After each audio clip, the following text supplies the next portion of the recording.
Vas-y, c'est bon.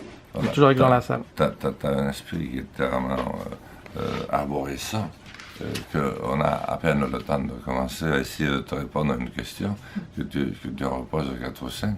Donc, pour ça, c'est assez difficile, mais je vais essayer de faire ce que tu C'est tout me demandes de l'intérêt. faire.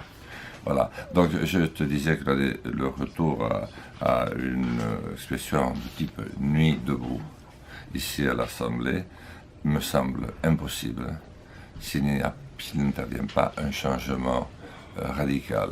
Alors, ce changement interviendra peut-être grâce à votre mouvement. J'ai toujours dit depuis le premier jour que votre mouvement irait très loin. Pas parce que c'est votre mouvement, parce que c'est un mouvement de jeunes. Et c'est toujours les jeunes, malgré tout, qui ont fait bouger les sociétés. Ils en sont payés très cher. Et parce que ce sont ceux qui n'ont pas la parole, qui n'ont pas les biens, et qui arrivent après les anciens. Et puis qui forcément, ont la vigueur. les anciens les voient toujours comme les nouveaux. C'est une reproduction au final. Et ils n'ont pas peur. A priori, moins de peur. Et justement, en mai 68, le bilan a été que la génération 68, c'est celle qui aujourd'hui nous fait la loi travail. Donc cette reproduction de les jeunes arrivent, au bout d'un moment, on peut se dire les jeunes d'aujourd'hui seront peut-être comme les jeunes de 68 qui créent la loi travail aujourd'hui. C'est pas possible. Il faudrait être très vigilant avec soi-même. Parce que les dérives, ça vient tout seul. Mais l'altruisme, une certaine forme de recherche, d'élévation de la société dans laquelle on est pour que soi-même nous sentions plus élevés, c'est beaucoup plus difficile à obtenir. Donc je pense que peut-être vous serez à l'origine, en tout cas certainement. Mais c'est au cœur du pouvoir à travers la structure du pouvoir. C'est-à-dire que les individus changent, mais la structure reste. C'est plus la structure que tu as envie, j'imagine, de modifier, de changer. Et je te dis, elle n'a aucune chance de bouger par elle-même. Voilà. C'est des éléments extérieurs, certainement. Alors moi, je vais essayer aussi de la faire bouger, puisque je suis candidat à l'élection présidentielle. Et si je suis candidat, c'est très exactement pour dire, sous forme d'affirmation, ce que tu viens en gros de me poser comme question. Disons que le revenu d'existence universelle, le salaire à vie, faudrait qu'on en parle plus longtemps. Je pensais aussi te poser la question de la subordination dans le code du travail. Est-ce que c'est quelque chose que tu as envie de critiquer et de remettre en cause, cette subordination au cœur du code du travail? Mais bien sûr, ça n'a pas de sens. Parce que beaucoup vont défendre le code du travail actuel. Des gens de gauche vont défendre le code du travail actuel, mais le code du travail actuel avant la loi travail était déjà avec cette subordination. Si tu remets en cause cette subordination, c'est que tu es très radical, entre guillemets, sur l'échelle politique, à gauche. Et au final, une autre question, c'était pourquoi tu t'es positionné, par exemple, au MoDem, alors que justement, sur la subordination, tu sembles porter des idées politiques qui sont bien plus à gauche que le MoDem sur ces questions-là.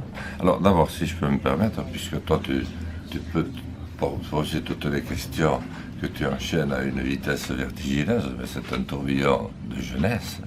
Et moi aussi, je vais essayer de faire pareil pour mes réponses.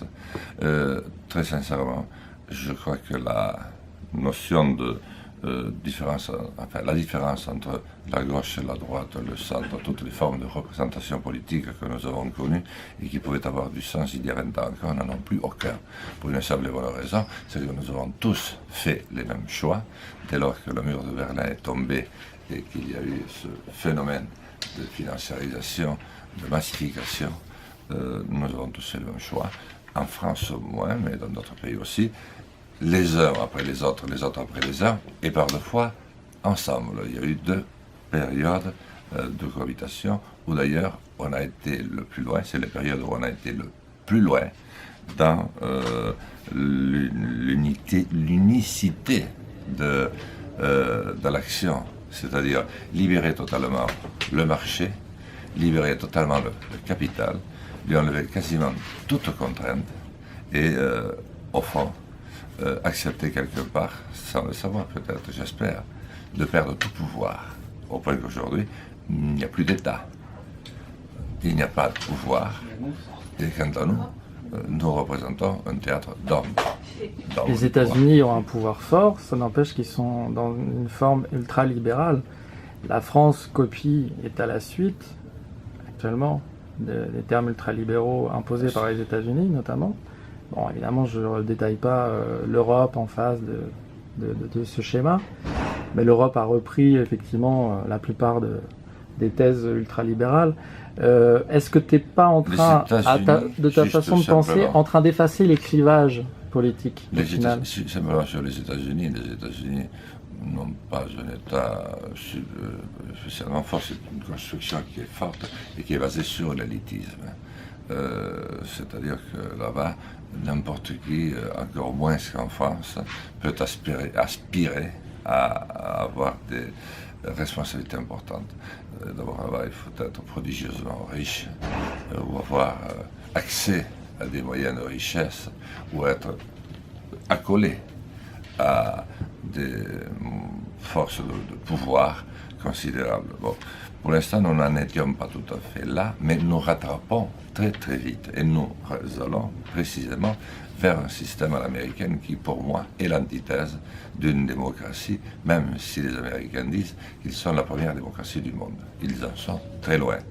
Voilà, pour ce fait. Alors, tu me posais par contre l'aspect clivant, c'est-à-dire tu disais gauche-droite, ça ne veut plus rien dire. Je comprends cet aspect-là, je le dis souvent aussi. Après, ma question vis-à-vis du fait que tu portes ça aussi, c'est est-ce que c'est pas aussi parfois une façon d'effacer les clivages politiques, de dire il n'y a plus de gauche-droite, alors qu'il y a des gens, il y a des structures qui sont de plus en plus fortes sous ces schémas-là, au final, malgré tout. Oui, mais pas dans les mouvements traditionnels. Je peux t'assurer que aujourd'hui, le Parti Socialiste va, Dieu merci, aussi loin. Enfin, si je peux aussi vous remercier Dieu dans cette affaire, s'il a quelque chose à y faire, mais va aussi loin que l'UMP et vice-versa. L'UMP se frotte les mains en disant, tiens, ce qui est fait ne sera pas à faire. C'est aussi la même chose pour les centristes. Je ne vois pas d'ailleurs d'organisation politique aujourd'hui qui remettent fondamentalement en cause cet esprit. C'est cet esprit que je déplore.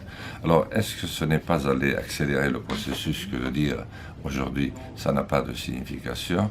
Je ne le pense pas. Je pense que ça contribue à ouvrir les yeux d'un certain nombre de nos concitoyens qui rêvent encore. Ils sont très peu, je conviens, mais ils rêvent encore, ils pensent encore qu'effectivement, d'un côté c'est beaucoup mieux. D'un côté, on tient les engagements que l'on prend au moment des élections, on a un caractère beaucoup plus, une approche beaucoup plus humaine, sociale, alors que la droite était plutôt connue pour l'aspect sécuritaire, mais aussi libéral, à tous les points de vue.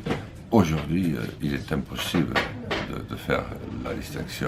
Si je regarde sur l'hémicycle, il y a le Parti communiste qui a une posture différente, encore qu'il est très tenu par les échéances électorales, parce que dès qu'il y a une échéance électorale, il faut impérativement se rapprocher du Parti socialiste. Il y a... Mais ça reste...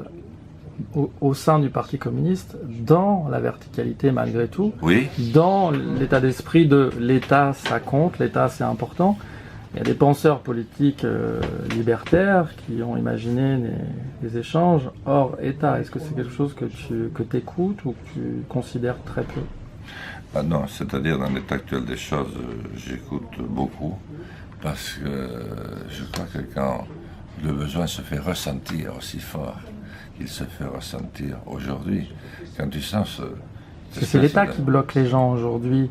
Oui. Le premier affrontement, il se fait là au niveau du pétrole. En face, on a une répression de l'État. Au service, certes, de gens de pouvoir, de la finance et autres dans le privé. Mais le premier affrontement, il se fait vis-à-vis de l'État. Donc du coup, l'État devient non pas la solution, mais le problème aussi. Est-ce qu'on peut penser, le critiquer et dire, voilà, c'est pas représentatif de la majorité des gens? Moi, je pense que c'est encore pire. Je pense que l'État n'existe plus et que ce qu'il en existe est une représentation utile pour les vrais maîtres, c'est-à-dire les quelques unités qui, à travers les individus qui, à travers le monde, détiennent les clés de la fructification du capital pour générer beaucoup d'argent pour les actionnaires notamment, ou pour rembourser les fonds de pension américains ou les Qataris qui détiennent l'argent du pétrole. Donc je pense que lorsqu'on se dit on se sert de l'État pour sévir, mais au nom des grands intérêts, notamment celui du pétrole, mais pas le nucléaire, toutes les productions de masse où l'on utilise beaucoup de petites mains que l'on ne rétribue quasiment pas, qu'on ne respecte absolument pas pour arriver à des profits considérables. Et ceux qui veulent sortir du rang en proposant autre chose, à ce moment-là, sont comment je dirais, pris en main par ce qu'il reste de l'État. Serais-tu du coup pour désacraliser les symboles d'État qui sont en affrontement avec le peuple? Je caricature, mais c'est quand même la situation qu'on vit. Alors ça, par contre, ça ne devrait pas être, parce que moi je crois malgré tout en l'État. Enfin, par République, l'idée c'était le monument, symbole d'État, on le prend, il nous appartient, et on en fait ce qu'on veut. Si des gens veulent le détruire, bon, bah, voilà, c'est leur choix. Moi, c'était pas mon choix. Mais nous, on a plutôt eu l'envie de mettre des couleurs. Enfin, bon, voilà. Et c'est très mal vu par les représentants de l'ordre de mettre, par exemple, des couleurs sur des monuments sans me demander la permission, etc. Est-ce que c'est quelque chose qui peut t'irriter aussi, qu'on puisse, voilà, sur l'Assemblée nationale, mettre des visuels? Moi, je l'ai fait avec un collectif. Est-ce que c'est à un moment donné, tu te dis non, il faut respecter la verticalité, l'ordre, etc. Si nous étions dans une forme respectueuse de la démocratie, où effectivement un citoyen égale un citoyen, et là l'ensemble des citoyens fondent le peuple, et que le peuple puisse exprimer sa volonté, je n'adhérerai pas à cette idée que l'on peut faire tout et n'importe quoi. Par exemple, la Bastille a été détruite par cette forme d'affrontement au pouvoir. Aujourd'hui, l'affrontement pourrait mener à des destructions de symboles d'État, opérationnels et autres. Et à un moment donné, finalement, des représentants d'État vont mal le prendre, mais passé 200-300 ans, la destruction de la Bastille est vue aujourd'hui par des représentants de l'État comme quelque chose de fondateur. Et aujourd'hui, ça ne pourrait pas être fondateur qu'on puisse effectivement être sous cette même forme de conséquences? Nous ne parlons pas de la même chose. C'est-à-dire que tu me posais la question dans un contexte où nous feignions de penser tous les deux qu'il restait encore un État et que, moi je dis non, mais dans la représentation que je m'en fais, parce qu'il faut que je réponde à cette question, s'il fonctionnait comme nous l'avons et nos aînés l'ont longuement défini, après l'avoir fait, défait, reconstruit, etc., je pense que l'État est utile, non seulement nécessaire, d'ailleurs si j'étais élu, je reconstruirais un État moderne, parce qu'il est le seul à pouvoir incarner liberté, égalité, fraternité sur l'ensemble du territoire. Alors il ne doit pas être le seul, le pouvoir doit venir aussi d'en bas, dans mon idée, à moi. C'est-à-dire c'est un pouvoir qui vient aussi des provinces, qui vient aussi des identités de notre territoire. Et c'est, comment je dirais, ce pas de danse d'une très grande élégance qui fonde un pays aussi original que le nôtre. Alors maintenant, je reviens à ce que tu disais, nous ne sommes pas dans un contexte ordinaire. Nous ne sommes pas dans un contexte ordinaire. Et pour me faire comprendre, généralement, j'utilise peut-être parce que je suis terrien, mais au fond, nous venons tous de la terre. Et il y a 200 ans, nous avions tous, il y a même trois générations, nous avions tous un paysan, puis par la suite un ouvrier. Moi, je reviens aux saisons. Il y a, et c'est ce que vous êtes en train de commencer à incarner, un début de printemps, après un hiver exceptionnellement long, dur et inhumain. Qui, Tu sais, j'ai connu le Bataclan devant, au premier tir. Voilà, qui Il y a quand même l'état d'urgence aussi derrière. Qui éclate toute relation humaine. Et généralement, et si on regarde l'histoire, c'est toujours ainsi que les choses se passent. Après ces hivers plus longs que les autres, il y a une jeunesse qui se lève, et c'est un printemps qui naît. Il y a deux phases dans le printemps. Il y a une première phase où le printemps est désordonné parce que les pousses ne sortent pas en même temps.